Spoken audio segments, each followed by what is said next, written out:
Good morning everyone दोस्तों, स्वागत है आपका प्रेप पॉइंटर्स में। टुडे इज 27 जुलाई और आज जो 7 टॉपिक्स हम लोग करने वाले हैं उसको एक बार ब्रीफली देख लेते हैं। कौन कौन से टॉपिक हम लोग करेंगे। इंडिया अभी यूनेस्को, मतलब जो यूनाइटेड नेशन की स्पेशल एजेंसी होती है यूनेस्को जिसको हम लोग कहते हैं, जो कि वर्ल्ड हेरिटेज साइट को डिक्लेयर करती है, उसकी मीटिंग इस समय इंडिया में चल रही है। और उस मीटिंग के दौरान इंडिया और अमेरिका ने एक कल्चरल प्रॉपर्टी एग्रीमेंट ये साइन किया है। इसके बारे में बात करेंगे। यहीं से एक टॉपिक आता है हमारे पास, मोएडम। तो ये मोएडम क्या है?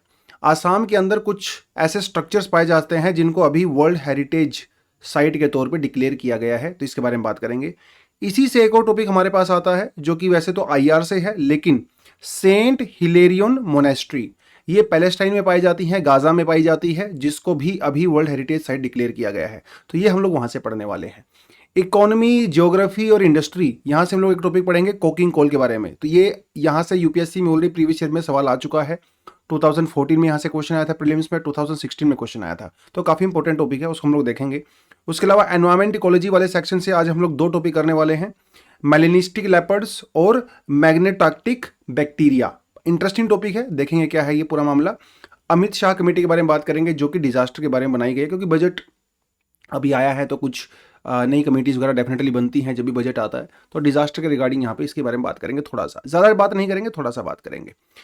चलिए, तो India US cultural property agreement, हम लोग जब न्यूज़पेपर वगैरह पढ़ते हैं ना तो बहुत रेगुलरली सुनने को मिलता है कि अमेरिका में कोई ऐसा, इंडिया का कोई ऐसा प्रॉपर्टी पाई गई, मतलब कोई ऐसा स्टैच्यू, कोई ऐसा आर्टिफैक्ट पाया गया जो कि हजारों साल पहले इंडिया में हुआ करता था, उसको पिछले 200-300 सालों में अभी उसको रिसेंटली चोरी कर लिया गया था।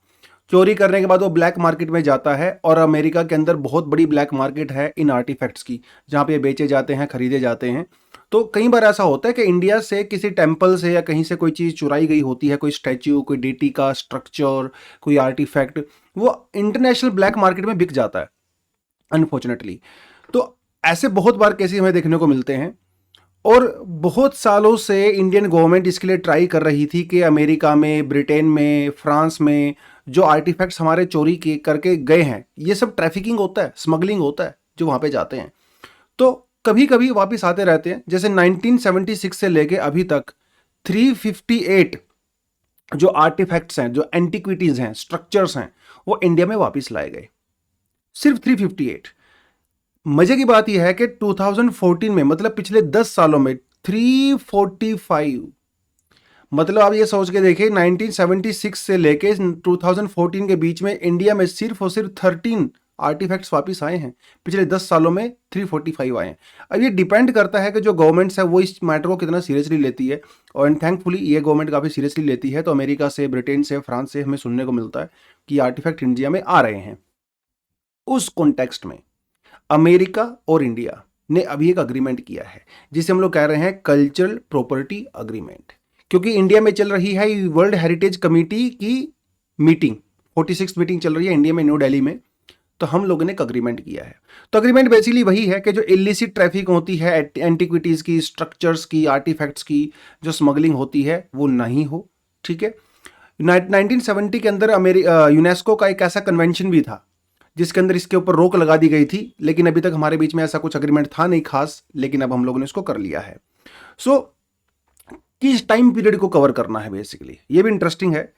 1.7 मिलियन ईयर्स से लेके 70 तक कवर करना है। जो आर्कियोलॉजिकल मटेरियल होता है ना, उसको कवर करना है। और जो सेकेंड सेंचुरी बीसी से लेके 1947 तक जो एथनोलॉजिकल मटेरियल होता है, यानी कि जो रिलीजियस, कल्चर, एथनिसिटी, जो बड़े बड़े पहले राजा महाराजा हुआ करते थे, उनका थ्रोन आपने चुरा लिया, उनका मुकुट आपने चुरा लिया, वो सब आपका एथनोलॉजिकल मटेरियल के अंदर आता है। तो उसको वापस करना है। जो नेचुरल मटेरियल है, जो आर्कियोलॉजिकल मटेरियल है, वो भी करना है। और जो एथनोलॉजिकल है, मतलब जो रिलीजन, कल्चर, हमारे किंग्स, एम्पायर्स, लिटरेचर, उससे जुड़ा हुआ है, वो भी आपने वापस करना है। तो ये अग्रीमेंट हुआ है। तो बेसिकली जब इन चीज़ों का इलीगल ट्रैफिकिंग की जाती है तो एयरपोर्ट के ऊपर सबसे पहले चेकिंग होती है। तो अभी जो कस्टम डिपार्टमेंट है वहाँ पे, उनको भी इंस्ट्रक्शंस दे दी गई हैं अमेरिका में कि भाई इंडिया से अगर कोई ऐसी चीज़ आती है आप उसको चेक करिए, चेक करने के बाद आप उसकी छानबीन करिए। अगर वो एंटीक्विटी है, अगर वो पुराने ज़माने का है, चोरी किया गया है, अगर वो इलीगल ट्रैफिकिंग हो रही है तो उससे इंडिया को तुरंत वापस कर दीजिए। ये एग्रीमेंट बेसिकली हमने यहाँ पे किया है। जो हमारा विकसित भारत विजन है 2047, उसके अंडर में हम लोगों ने ये किया है। तो अगर आप देखें खासकर ब्रिटेन और पेरिस में, फ्रांस में लगभग हर बड़ी सिटी के अंदर आपको इस तरह के म्यूजियम्स देखने को मिलेंगे।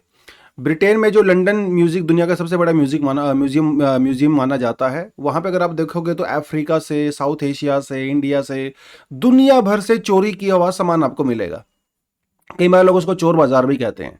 तो जब कॉलोनियलिज्म के टाइम पे वो सब चीज़ें चोरी की गई थी, लेकिन आज भी ये चीज़ें चोरी होती हैं, इलीगल तरीके से स्मगलिंग इनकी की जाती है, ब्लैक मार्केट में इनको बेचा जाता है। ठीक है, तो उसके लिए थोड़ा सा ये एग्रीमेंट हम लोगों ने, बड़ा अच्छा एग्रीमेंट है। लेट्स सी आगे क्या होता है फ्यूचर में, वो किया है। एनीवेज, वर्ल्ड हेरिटेज साइट के रिगार्डिंग हमारे पास एक और टॉपिक आता है, मोएडम। पिक्चर आपको दिखा देता हूँ, थोड़ा क्लैरिटी आपको आ ही जाएगा। ये देखिए, ये इसका पिक्चर है। तो ये एक आपको थोड़ा सा ना, इसको बेसिकली पिरामिड ऑफ आसाम भी कहते हैं। हालांकि उतना बड़ा नहीं है जितने इजिप्ट वाले पिरामिड हैं, लेकिन ये एक थोड़ा सा अपलिफ्टेड सा स्ट्रक्चर होता है। इसके चारों तरफ एक दीवार भी होती है इस तरह से, एक एंट्री गेट होता है, और आप इसके नीचे जाओगे तो बेसमेंट भी होता है यहाँ पे। तो ये बड़ा यूनिक सा स्ट्रक्चर है। बेसिकली जो आसाम के अंदर अहोम किंगडम, आसाम के अंदर जो अहोम किंगडम था, उसके जो क्वींस थे होते थे, किंग्स होते थे, या जो प्रीस्ट होते थे, या बड़े बड़े बिजनेसमैन होते थे जो बड़े बड़े पोस्ट पे होते थे, ये बेसिकली यहाँ पे उनको बरी किया जाता था, उनको दफनाया जाता था और ये बनाया जाता था। ठीक है, देखिए वैसे तो अहोम किंगडम्स के जो किंग्स होते थे, they were the followers of Hinduism, लेकिन ये जो प्रैक्टिस है बरी करने की, क्योंकि हिंदुइज्म में तो जलाया जाता है ना, दफनाया तो नहीं जाता है, लेकिन ये प्रैक्टिस उनकी काफ़ी पुरानी प्रैक्टिस है, जिसे ताई प्रैक्टिस कहते हैं, जो कि तिब्बतन कल्चर से जुड़ी हुई है। बेसिकली कुछ प्रैक्टिसेस अहोम किंगडम की जो डायनेस्टी की हैं, वो तिब्बत किंगडम से ली गई थी। कुछ लोगों का तो ये कहना है कि जो अहोम किंगडम की शुरुआत हुई थी, बेसिकली वो तिब्बतन किंगडम की ही शुरुआत थी। बाद में जो है उन्होंने इंडियन कल्चर को यहाँ पे अडॉप्ट किया। एनीवेज, तो अभी जो 46th कमेटी कन्वेंशन इंडिया में चल रही है यूनेस्को की, वहां पे हम लोगों ने मोएडम को, इसे मोएडम कहते हैं, उसको UNESCO world heritage site declare कर दिया है। तो इसको मिला के आप मुझे कमेंट सेक्शन में ये बताएं कि इंडिया में टोटल कितनी वर्ल्ड हेरिटेज साइट हो चुकी हैं। आप मुझे वो कमेंट सेक्शन में बताओगे। अब थोड़ा सा इसके बारे में देख लेते हैं पूरा मामला क्या है। मैंने आपको बताया था ये जो ब्यूरल माउंट्स होते हैं, मतलब जहां पे दफनाया जाता है, ये जो वर्ड है मोएडम, ये कहाँ से आया है? ये आया है वर्ड ताई से, जो कि एक तिब्बतन वर्ड है बेसिकली। इसका नाम होता है फ्रांग मोई डैम, मतलब द बरी the spirit of the dead. ठीक है, तो जो इजिप्ट के अंदर कॉन्सेप्ट होता था लगभग लगभग वही है। यानी कि जब कोई बहुत बड़ा आदमी मर जाता है तो उसको यहाँ पे दफनाया जाता है उसकी आफ्टर लाइफ के लिए, मतलब उसका जो पुनर्जन्म होगा तब उसको जलाया जाता है। अहोम किंगडम की जो कैपिटल हुआ करती थी वो होती थी चेरडो। चेरडो के अंदर आज भी आपको बहुत सारे ये जो है मोएडम्स देखने को मिलेंगे। इंटरेस्टिंग बात यह है कि कुछ लोग आज भी इस प्रैक्टिस को कंटिन्यू करते हैं। बहुत लार्ज स्केल पे नहीं है, लेकिन कुछ उस पे करते हैं। तो ज़्यादातर कहाँ मिलती है? चेरडो में, जो कि आसाम की कैपिटल हुआ करती थी। उसके अलावा ईस्टर्न आसाम, जोरहाट, डिब्रूगढ़ के बीच में भी कुछ कुछ पाए जाते हैं। इस स्ट्रक्चर और डिज़ाइन की अगर बात करें तो 3 मेन हिस्से इसके होते हैं। एक वोल्ट होता है, चैम्बर होता है जहाँ पे बॉडी रखी जाती है। उसके अलावा जो इसके ऊपर जो पिरामिड सा बनाया जाता है, ठीक है, वो हेमिस्फेरिकल एक अर्धन माउंड होता है। और उसके बाद एक ब्रिक स्ट्रक्चर होता है, ठीक है, इसके टॉप के ऊपर, जहाँ पे क्योंकि ऐसा होता था ना कि भैया जब किसी की डेथ होती है तो उसका जब 1 साल कंप्लीट हो चुका होता है तो उसे बरसी बोलते हैं हमारे यहाँ पे। तो जब बरसी होती है तो वहाँ पे जाके पूजा की जाती है ना। इन जनरली भी लोग जिनके जिसको पितृ बोलते हैं बहुत बार, है ना, तो एंसेस्टर्स की हम लोग पूजा करते हैं दिवाली के आसपास, तो वो उस वाला कंसेप्ट भी यहाँ पे होता है। तो इसके टॉप के ऊपर वो बनाया जाता है एक तरह से, और वहाँ पे जाके वर्शिप की जाती है। उसके अलावा इसके एक एंट्रेंस भी होता है इसका एक, और एक चारों तरफ ऑक्टोगोनल जो है वॉल भी होते हैं, जो पिक्चर में अभी आपको मैंने दिखाया था। शुरुआत में इसको जो दीवारें वगैरह थी, जो गेट होते थे, वो लकड़ी के बनाए जाते थे, लेकिन बाद में उसको स्टोन और ब्रिक से भी उसको रिप्लेस कर दिया गया था। जैसे इजिप्ट के अंदर होता था, कोई किंग की अगर डेथ हो जाती थी तो उसके साथ उसकी पर्सनल बिलोंगिंग्स वगैरह वो सब रखी जाती थी। यहाँ पे भी ऐसा ही होता था, उसके क्लोथ्स, ऑर्नामेंट्स, वेपन्स वगैरह रखे जाते थे। ये बिलीव होता था कि भैया नेक्स्ट बर्थ में जब आप जाओगे, अगला जन्म जब आपका होगा, तो आपके साथ चीज़ें जाएंगी। शुरुआत के दौर में जैसे हम लोग सती प्रथा की बात करते हैं ना, जब हस्बैंड की डेथ हो जाती थी तो उसके साथ उसकी वाइफ को भी जो है वो चिता में जला दिया जाता था। यहाँ पे भी कुछ कुछ शुरुआत में ऐसा होता था। जब किंग्स वगैरह डेथ हो जाती थी, उनके हॉर्सेस जो होते थे, उनके अटेंडेंट्स यानी कि नौकर चाकर होते थे, उनकी कई बार वाइफ्स होती थी, उनको भी जला दिया जाता था, साथ में दफना दिया जाता था जिंदा। लेकिन बाद में इस प्रैक्टिस को अबॉलिश कर दिया गया। तो ये थोड़ा सा सती के साथ आप इसको जोड़ के कहीं ना कहीं देख सकते हो।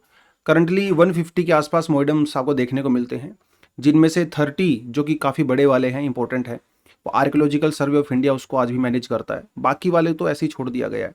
जैसे मैंने आपको बताया था कि कुछ लोग अभी भी इसको प्रैक्टिस करते हैं, कुछ प्रीस्टली क्लास, कुछ बड़े बड़े पंडित हैं वो करते हैं। और चाओ डैंग क्लैन, एक स्पेशल क्लैन वहाँ पे है जो ये लोग कहते हैं कि भैया हम अहोम किंगडम की ही कंटिन्यूटी हैं, वो लोग भी आज इसको थोड़ा सा करते हैं। नॉर्थ ईस्ट इंडिया की अगर बात करें तो ये पहला कल्चरल प्रॉपर्टी है जिसको यूनेस्को वर्ल्ड हेरिटेज के अंदर डाला गया है, और इसे पिरामिड ऑफ आसाम भी कहते हैं। छोटी बहुत सारी इंफॉर्मेशन है, लेकिन हर इंफॉर्मेशन को याद रखना है। प्रीलिम्स में आपसे एज इट इज सवाल पूछता है, कुछ भी इसमें ज़्यादा और नहीं जाना है। जितना इन्फॉर्मेशन दिया है that is already more than sufficient. Yes, Ahom kingdom के बारे में बात करेंगे, बहुत इंपॉर्टेंट किंगडम है इंडिया के। अगर आप किंगडम्स की बात करें तो Ahom kingdom one of the longest continue kingdom रहा। 1228 से लेके 1826 तक, मतलब लगभग 600 साल तक ये किंगडम रहा, जो बहुत बड़ी बात है, बहुत बड़ी बात है। 600 साल तक तो आपका गुप्ता एम्पायर भी नहीं रहा होगा, राइट? कंटिन्यूटी रही। शुरुआत में किंगडम की जब शुरुआत हुई, उसके बाद ये बांग्लादेश, म्यांमार, आसाम वाला पार्ट, नॉर्थ ईस्ट इंडिया वाला पार्ट सब इसके कंट्रोल में था। काफ़ी बड़ा किंगडम था। इसकी जो फाउंडेशन की गई थी वो की गई थी चौलुंग असुकापा के द्वारा, जिनकी कैपिटल थी चेरडियो, मैंने आपको जैसे बता ही दिया। और इनका जो एडमिनिस्ट्रेटिव सिस्टम होता है उसे पेक कहते हैं। यहाँ से भी डायरेक्टली यूपीएससी प्रीलिम्स में सवाल ऑलरेडी आ चुका है। पेक सिस्टम, अशोका, ठीक है, अकबर, औरंगजेब, उससे पहले दिल्ली सल्तनत, ठीक है, गुप्ता एम्पायर के अंदर जो एडमिनिस्ट्रेटिव सिस्टम होते हैं वो बहुत इंपॉर्टेंट होता है एग्जाम के लिए, हिस्ट्री वाले पर्सपेक्टिव से। तो जो अहोम किंगडम के अंदर एडमिनिस्ट्रेटिव सिस्टम है उसे पेक कहते हैं, याद रखना है, इसका नाम आपने पेक करना है, ठीक है। अहोम किंगडम को कंट्रोल करने की बहुत सारे रूलर्स ने कोशिश की, उससे दिल्ली सल्तनत के टाइम पे भी, स्पेशली मुगल्स के टाइम पे भी, लेकिन इन लोग कोई कंट्रोल नहीं कर पाया। लेकिन 1926 के अंदर ब्रिटिशर्स ने इनके साथ फिर एक ट्रीटी ऑफ यांडोबो की, जिसमें ब्रिटेन ने वो कंट्रोल कर लिया बेसिकली, ठीक है। तो ये पूरी कहानी बनती है यहाँ पे। चलिए थोड़ा आगे बढ़े। कोकिंग कोल, कोकिंग कोल क्या होता है? कोकिंग कोल से कोक बनाई जाती है। कोक का यूज क्या होता है वो थोड़ा देख लेते हैं एक बार ब्रीफली, थोड़ा सा, फिर आगे बढ़ेंगे। देखिए, जब स्टील प्रोडक्शन होती है तो आयरन से स्टील प्रोडक्शन होती है। आयरन से कहाँ से मिलता है? आयरन ओर से मिलता है। उसके अंदर बहुत सारी इंप्योरिटीज होती हैं। तो एक फर्नेस होता है, इस फर्नेस के अंदर हम लोग क्या डालते हैं? वो जो आयरन ओर होता है वो डालते हैं। उसके साथ साथ जो लाइमस्टोन होता है थोड़ा सा वो मिक्स करते हैं, और कोक डालते हैं। सिंपल कोल नहीं डालते हैं जो हम लोग घरों में यूज करते हैं, नो, क्योंकि इस कोल के अंदर क्या होता है? इंप्योरिटीज बहुत ज्यादा होती हैं। तो one of the purest form of coal डाला जाता है। लेकिन जो प्योरेस्ट फॉर्म ऑफ कोल है, जो नेचर के अंदर प्योरेस्ट फॉर्म ऑफ कोल है, वो भी इसके लिए सफिशिएंट नहीं होता। तो जो हमारे पास कोकिंग कोल होता है, जो कि जैसे इंडिया में अगर झारखंड में झरिया वगैरह में पाया जाता है, काफी हाई क्वालिटी का कोल होता है, लेकिन इसे स्टील में यूज करने के लिए इससे भी प्योरेस्ट फॉर्म में चाहिए होता है। तो हम लोग क्या करते हैं? इस कोकिंग कोल को ऑक्सीजन की एब्सेंस में गर्म करते हैं। 1000 से लेके 1100 डिग्री सेंटीग्रेड तक इसको गर्म करते हैं। कोकिंग कोल को गर्म करते हैं 1000 से 1100 डिग्री सेंटीग्रेड में, ऑक्सीजन की एब्सेंस में, जिससे क्या होता है? इसकी जो इंप्योरिटीज होती हैं वो रिमूव हो जाती हैं, और उसके बाद हमारे पास लगभग प्योरेस्ट फॉर्म ऑफ जो है वो आउटपुट आता है, जिसे हम कोक कहते हैं। यूपीएससी में ऑलरेडी क्वेश्चन यहां से आ चुका है, तो इसको थोड़ा सा लाइटली मत लेना टॉपिक को। ये टॉपिक्स बहुत इंपॉर्टेंट होते हैं, छोटे छोटे, ठीक है। समझ गया अभी आपका कोक क्या होता है? जो हमारे पास कोकिंग कोल होता है, जो ऑलरेडी बहुत अच्छी क्वालिटी का कोल होता है, उसको ऑक्सीजन के एब्सेंस में हाई टेम्परेचर पे गर्म किया जाता है। जो आउटपुट आता है उसे कोक बोलते हैं। इसके अंदर इंप्योरिटीज ना के बराबर होती हैं। 90% से ज़्यादा इसके अंदर कार्बन कंटेंट होता है, मतलब हीट काफ़ी ज़्यादा देता है। ये जब इन तीनों चीज़ों का मिक्स किया जाता है तो हमारे पास पिग आयरन बनता है, उसी से फिर बाद में स्टील बनाई जाती है। ये प्रोसेस होता है। अब देखिए जरा, इंडिया में कोल तो बहुत मिलता है ना? इंडिया में कोल तो बहुत, Raniganj, Jharia, Bokaro and all that, लेकिन इंडिया में कोक नहीं बनता है। ठीक है, ध्यान रखना इंडिया में कोक नहीं बनता है, और कोकिंग कोल भी इंडिया में बहुत कम पाया जाता है, झारखंड वगैरह में थोड़ा बहुत मिलता है। तो हम लोग क्या करते हैं, इंपोर्ट के ऊपर डिपेंड करते हैं। इंपोर्ट के इससे हम लोग कोकिंग कोल भी मंगाते हैं, कोक भी मंगाते हैं, जो कि काफी महंगा पड़ता है बेसिकली। तो उस कॉन्टेक्स्ट में आर्टिकल दिया गया था, हम लोग मेजरली ऑस्ट्रेलिया से मोर देन 50% जो कोकिंग कोल होता है इंडिया में, वो ऑस्ट्रेलिया से आता है। ठीक है, फिर इससे हम लोग बाद में कोक बना लेते हैं। दूसरे नंबर पे आता है अमेरिका, तीसरे नंबर पे आता है रशिया। लेकिन रशिया की परसेंटेज पिछले कुछ टाइम से थोड़ी सी इंक्रीज हो रही है। इस कॉन्टेक्स्ट में आर्टिकल दिया गया था कि आपको ये याद करना है, याद नहीं करना है, बस इसको थोड़ा सा ध्यान रखना है। कई बार वो आपसे पूछ सकता है भैया लार्जेस्ट इंपोर्टर सेकंड, वो थोड़ा सा डिक्रीजिंग ऑर्डर में पूछ लेता है। सिंपली याद रखना है, ऑस्ट्रेलिया है, अमेरिका है, रशिया है, कनाडा है। उस कॉन्टेक्स्ट में हम लोग इंपोर्ट करते हैं। क्यों जरूरत होती है कोकिंग कोल की और कोक की? स्टील मेकिंग इंडस्ट्री में इसकी यूज की जाती है। जो हमारा फर्नेस होता है उसके अंदर हम इसको ऐड करते हैं। इतना आपने याद रखना है। अभी इंडिया चाह रहा है कि भैया हम लोग अपने जो कंट्री है जहां से मंगवाते हैं थोड़ा उसके अंदर चेंजेस किए जाएं। तो मंगोलिया से अभी हम लोग एक अग्रीमेंट कर रहे हैं कि हम मंगोलिया से हम लोग कोकिंग कोल को मंगवा सकते हैं। एक स्कीम है हमारे पास यहाँ पे, one nation one buying initiative. यहां से डायरेक्टली एग्जाम में क्वेश्चन आएगा। One nation one buying initiative किस चीज से रिलेटेड है? अभी क्या होता है, जैसे हमारे यहाँ पे कोल इंडिया लिमिटेड है, वो बहुत सारा कोकिंग कोल इंपोर्ट करते हैं। जिंदल स्टील है वो बहुत ज़्यादा करते हैं, टाटा स्टील है वो भी करते हैं। तो अभी ये कंपनीज ना अपने हिसाब से करती हैं, थोड़ा सा ऑस्ट्रेलिया से करेंगी, थोड़ा सा रशिया से करेंगी, थोड़ा अमेरिका, थोड़ा कनाडा, ऐसे करती हैं। लेकिन गवर्नमेंट कहती है कि इससे ना थोड़ा सा हम लोग प्राइस नेगोशिएट नहीं कर पाते। तो गवर्नमेंट ये कह रही है कि जो एक कंपनी है, ठीक है, वो एक ही कंट्री से इंपोर्ट करे। जैसे जिंदल वाले भाई आप रशिया से करिए, कोल इंडिया जो है वो कनाडा से करेगी, टाटा स्टील जैसे अमेरिका से करेगी, लाइक दैट। तो उसे कह रहे हैं हम लोग वन नेशन वन बाइंग। इससे क्या होता है, जब एक ही कंपनी किसी एक कंट्री से लार्ज स्केल पे कोकिंग कोल को इंपोर्ट करेगी तो नेगोशिएशन बेटर कर सकती है, प्राइस आपको बेटर मिल सकता है।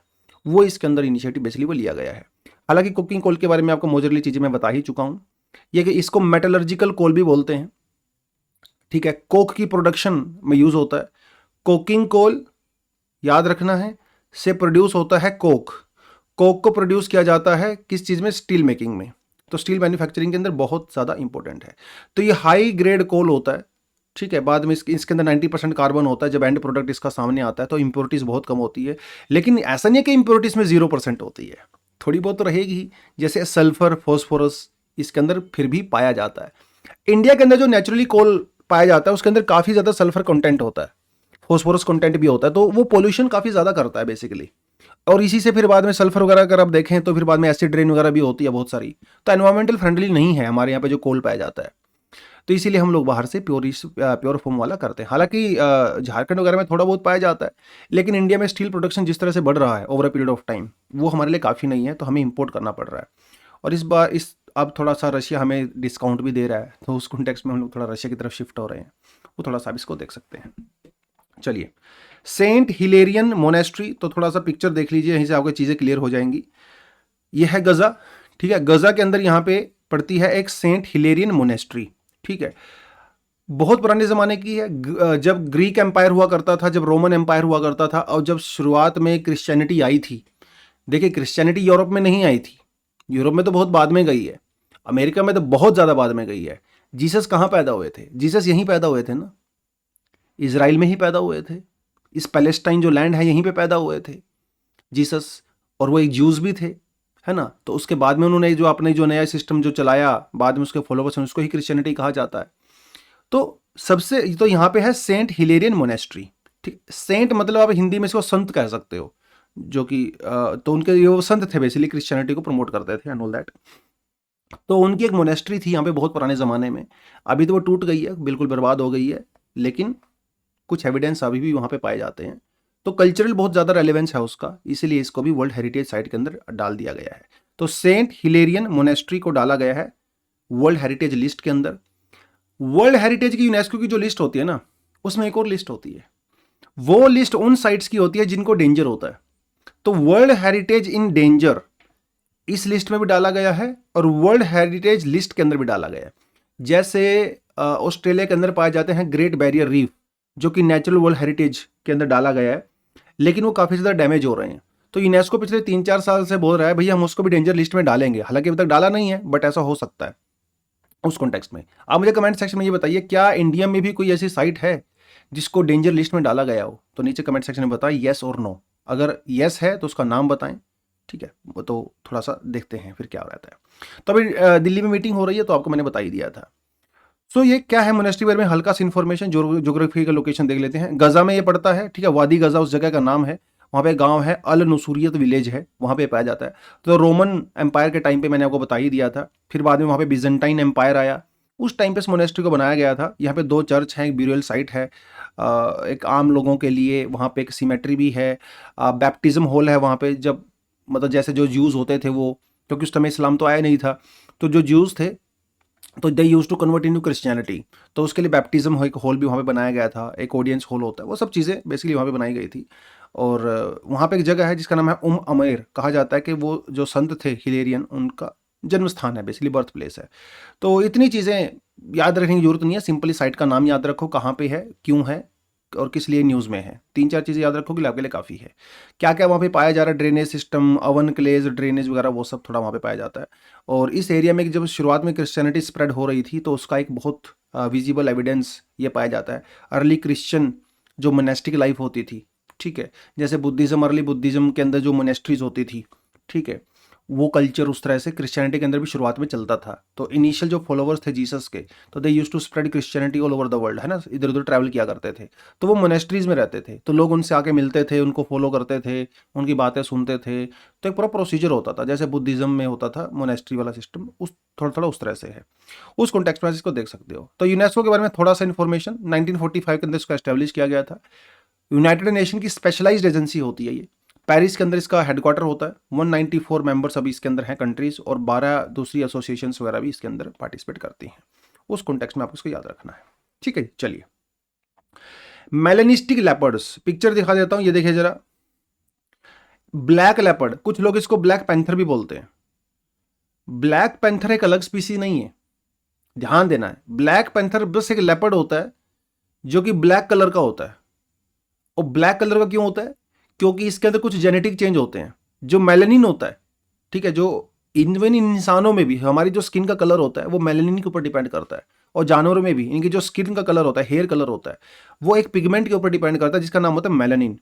तो ये जो ब्लैक लेपर्ड होता है, जिसे आप ब्लैक पैंथर भी कहते हो कभी कभी, इनके अंदर ये जो मेलानिन है ना, उसके अंदर कुछ चेंजेस हो जाते हैं, जिसकी वजह से इनकी जो फर का कलर है, स्किन का कलर है, वो थोड़ा सा ब्लैक हो जाता है। इस कॉन्टेक्स्ट में इस आर्टिकल को दिया गया था। कर्नाटका में पिछले कुछ सालों में ये जो ब्लैक लेपर्ड हैं, इनकी पॉपुलेशन काफ़ी ज़्यादा बढ़ती हुई नज़र आ रही है। मैंने ये नहीं कह रहा हूँ पॉपुलेशन बढ़ गई है, मैं कह रहा हूँ सिर्फ पॉपुलेशन बढ़ती नज़र आ रही है। क्योंकि आजकल सबके पास तो मोबाइल फ़ोन हो गए हैं, तो लोग क्या करते हैं, जैसे किसी को दिखता है ब्लैक लेपर्ड, उसकी पिक्चर क्लिक करके सोशल मीडिया पे डाल देते हैं। तो ऐसा लगता है कि शायद भाई उनकी पॉपुलेशन बढ़ रही है, बट ऐसा है नहीं। डिपार्टमेंट ये कह रहा है कि ऐसा नहीं है। कर्नाटका में जितने भी लेपर्ड्स पाए जाते हैं, उसका 11% के आसपास वो ब्लैक होते हैं। वो एक नेचुरल प्रोसेस है, ठीक है। अगर फ्यूचर में इनकी पॉपुलेशन बढ़ती है ब्लैक लेपर्ड्स की, तो इसका मतलब ये है कि ये इनका माइग्रेशन रुक गया है। जब एक जगह के लेपर्ड या लायन, टाइगर दूसरी दूर दराज की जगह के लेपर्ड के साथ जब इंटरब्रीडिंग करते हैं, ठीक है, उनके साथ बच्चे पैदा होते हैं, तो वो बेटर डाइवर्सिटी होती है।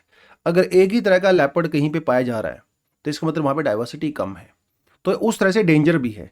क्योंकि क्या हो रहा है ना, over a period of time development की वजह से, डिफोरेस्टेशन की वजह से, ये लेपर्ड कहीं जा नहीं पाते हैं, अपने ही जंगल में रहते हैं। तो इंटरब्रीडिंग कम हो जाती है दूसरी जगह के लेपर्ड के साथ, तो डाइवर्सिटी कम हो जाती है। उस कॉन्टेक्स्ट में आपने इसको याद रखना है। ब्लैक लेपर्ड बहुत जगह पे देखे जाते हैं, China, Burma, Nepal, southern India, Indonesia, south part. आप मुझे कमेंट सेक्शन में बताइए कि ब्लैक, देखिए तो हम लोग पैंथर की बात कर रहे हैं, क्या इंडिया में कहीं पे ब्लैक टाइगर्स भी पाए जाते हैं क्या? कमेंट सेक्शन मुझे बताएं। अगर पाए जाते हैं तो कहाँ पाए जाते हैं, वो भी बताइए मुझे, ठीक है। चलो एक टॉपिक पढ़ते हैं। मैग्नेटोटैटिक मैग्नेटोटैटिक टैक्टिक बैक्टीरिया।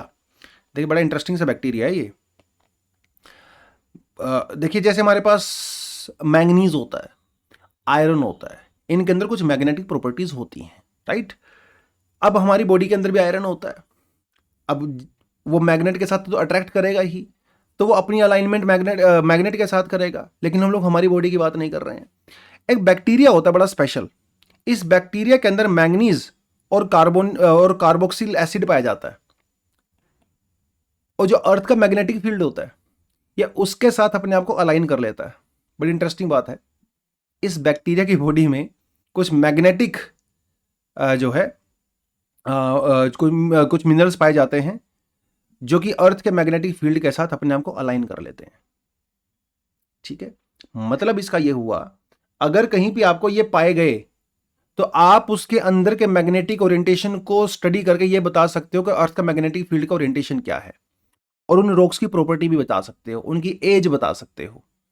ठीक है, मतलब उस समय जो ओरिएंटेशन थी उस बैक्टीरिया के अंदर, उस समय अर्थ के मैग्नेटिक फील्ड की ओरिएंटेशन क्या थी, तो आप उसको एज भी बता सकते हो, स्ट्रक्चर बता सकते हो। तो बड़ा इंटरेस्टिंग रहता है ये। और अभी लद्दाख के अंदर मैग्नेटोटैक्टिक बैक्टीरिया को डिस्कवर किया गया है, लद्दाख में। तो ये बेसिकली वहां होते हैं जहां पे ऑक्सीजन की मात्रा कम होती है, बहुत ड्राई कंडीशंस होती हैं और बहुत कोल्ड कंडीशंस होती हैं, वहां पे ये बैक्टीरिया बेसिकली सर्वाइव करते हैं। और अभी ये लद्दाख में कुछ रॉक्स हैं, वहां पे इनको बेसिकली पाया गया है। तो इनके बेसिकली अंदर जो ये मैग्नेटिक जो प्रॉपर्टी होती हैं, जैसे मैग्नेटाइट है, ग्रेनाइट है, मैंगनीज है, ये एक कंपस का काम करते हैं बेसिकली। ठीक है, और जब इनको ट्रैवल करना होता है तब भी अर्थ के मैग्नेटिक फील्ड को यूज करके ये ट्रैवल करते हैं। उस कॉन्टेक्स्ट में आर्टिकल छोटा सा दिया गया है, लेकिन कुछ साइंटिस्ट का ये कहना है कि भाई ये जो बैक्टीरियाज है ना, इनका यूज हम लोग कर सकते हैं एक्स्ट्रा टेरेस्ट्रियल लाइफ को डिस्कवर करने के लिए आउटर स्पेस में। जैसे हम लोग मार्स की बात करते हैं या किसी और प्लेनेट की बात करते हैं, वहां पे हम लोग इनका यूज कर सकते हैं। वहां पे जो रॉक्स होती हैं, ठीक है, ये जो क्योंकि ये स्पेशल तरह का बैक्टीरिया होता है, जब इनकी इसकी डेथ हो जाती है over a period of time, तो ये जो रॉक्स होती है ना जहां पे रहते हैं, उनका डार्क ब्राउन कलर हो जाता है। तो लद्दाख में कुछ ऐसी रॉक्स पाई गई जिनका डार्क ब्राउन कलर था, एक्सट्रीम डार्क ब्राउन कलर, वहां से इन बैक्टीरियाज के फॉसिल्स मिले हैं। तो मार्स वगैरह पे हम वहां की जब रॉक्स को स्टडी करेंगे तो हम लोग ये देख सकते हैं भैया क्या वहां पे ये बैक्टीरिया थे, और अगर वो वहां पे बैक्टीरिया हैं, इसका मतलब वहां पे पास्ट लाइफ हुआ करती थी। तो थोड़ा सा इसको एक्सटर्नल लाइफ को लेके भी हम लोग कर सकते हैं। तो ऐसे आपसे सवाल पूछ सकते हैं, which of the following statements are true about the magnetotactic bacteria, it is recently found in Ladakh. Brown colour की जो रॉक्स होती है वहां पे पाया जाता है, इसके अंदर जो है मैग्नेटाइट, ग्रीनाइट, मैंगनीज वो पाया जाता है। एक्स्ट्रा टेरेस्ट्रियल लाइफ को डिस्कवर करने के लिए इसका यूज़ किया जा सकता है। उस कॉन्टेक्स्ट में से हमने याद रखना है, साइंस एंड टेक वाले सेक्शन से, एनवायरमेंट वाले सेक्शन से आप इसको कर सकते हैं। चलिए, तो एक हाई लेवल कमेटी बनाई गई है भैया, अमित शाह जी उसके चेयरमैन रहेंगे। वो कमेटी रहने वाली है बेसिकली डिजास्टर मैनेजमेंट के रिगार्डिंग। तो जो नेशनल डिजास्टर मिटिगेशन फंड है और नेशनल डिजास्टर रिस्पॉन्स फंड है, ठीक है, इसको जो फंडिंग वगैरह दी जाएगी, कितनी दी जाएगी, कब दी जाएगी, किस स्टेट को कितनी मिलेगी, वो सब डिसाइड किया जाएगा इस कमेटी के द्वारा। क्योंकि रिसेंटली क्या हुआ, केरला, तमिलनाडु वगैरह के अंदर फ्लड आया, तो उन्होंने सेंट्रल गवर्नमेंट को पैसे के लिए बोला। सेंट्रल गवर्नमेंट ने कहा भाई हम आपको पैसा नहीं देंगे, आपको ऑलरेडी पैसा दिया जा चुका है। तो काफ़ी इशूज क्रिएट हो गए थे सेंट्रल स्टेट के बीच में, और मामला सुप्रीम कोर्ट तक भी गया था। तो पूरे केस को ध्यान में रखते हुए अभी यह कमेटी बनाई गई है कि जिन स्टेट्स के अंदर डिजास्टर ज़्यादा आते हैं, जैसे कोस्टल एरियाज हैं स्पेशली, उनके ऊपर ज़्यादा फोकस किया जाए। जहाँ पे हीट वेव ज़्यादा चलती है वहाँ पे उसके हिसाब से किया जाए।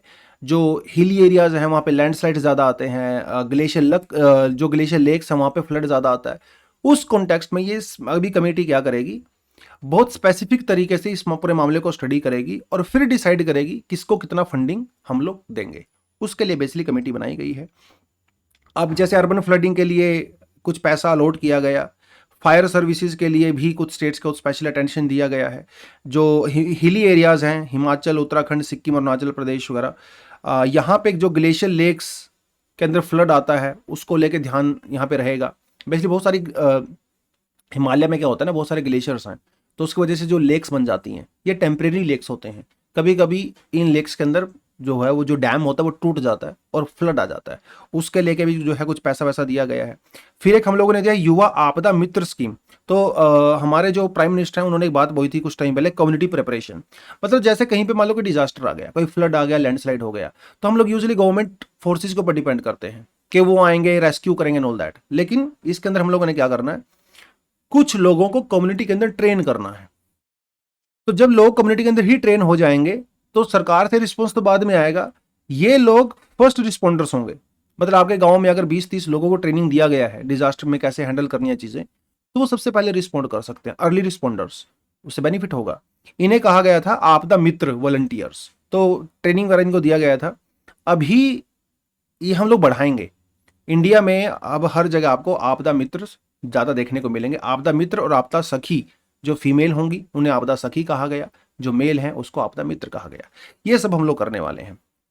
फिर अलग अलग स्टेट्स को अलग अलग जो है पैसा वैसा हम लोग देंगे, ये चीज़ ज़्यादा इंपॉर्टेंट नहीं है।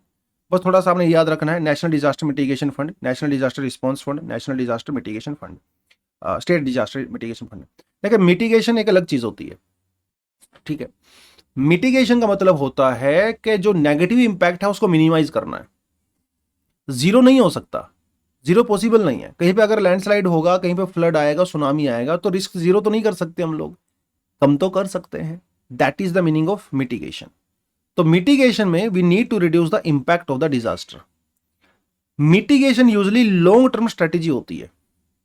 जैसे अर्ली वार्निंग सिस्टम आपने डेवलप कर लिया, पहले ही लोगों को बता दिया भाई देखो बच के रहो, यहाँ पे डिजास्टर आने वाला है ना, तो लोग अपने आप को तैयार कर सकते हैं, वहां से बाहर जा सकते हैं, राइट, इवैक्यूएशन वगैरह हो सकता है। डिजास्टर रिस्टेंट इंफ्रास्ट्रक्चर, ऐसा बिल्डिंग्स बनानी है जो कि डिजास्टर के इंपैक्ट को सहन कर सके, कैपेसिटी बिल्डिंग करनी है, रिस्क असेसमेंट करना है। अब समझ के कहीं हिमालय रीजन है, कहीं हिमालय रीजन है, वहां पे बहुत ज्यादा लैंडस्लाइड आता है फ्रीक्वेंटली, तो हम लोगों ने रिस्क असेसमेंट कर लिया कि भाई यहाँ पे ज्यादा डिजास्टर्स आते हैं, ज्यादा लैंडस्लाइड्स आते हैं, तो हम लोग वहां पे इंफ्रास्ट्रक्चर प्रोजेक्ट बनाएंगे ही नहीं, तो लॉन्ग टर्म में तो बेनिफिट होगा। That is risk assessment. तो 20% के आसपास जो फंड है वो मिटिगेशन के अंदर जाता है। बाकी 80% का जो फंड है, जो नेशनल डिजास्टर रिस्पॉन्स फंड का है, वो एनडीआरएफ में जाता है। बाकी जो फंड है वो स्टेट डिजास्टर मिटिगेशन फंड के अंदर में जाता है। ये थोड़ा आपने याद रखना है, इस पे ज्यादा फोकस नहीं करना टॉपिक, क्योंकि डिजास्टर मैनेजमेंट बेसिकली हमारा मेंस का टॉपिक होता है, जीएस पेपर 3 का। बट कमिटी आपने याद रखनी है, ठीक है, आपसे पूछ सकता है। तो चलिए आज मेरे ख्याल से इतने टॉपिक ही करने थे हम लोगों को। Thank you very much, all the best, जय हिंद।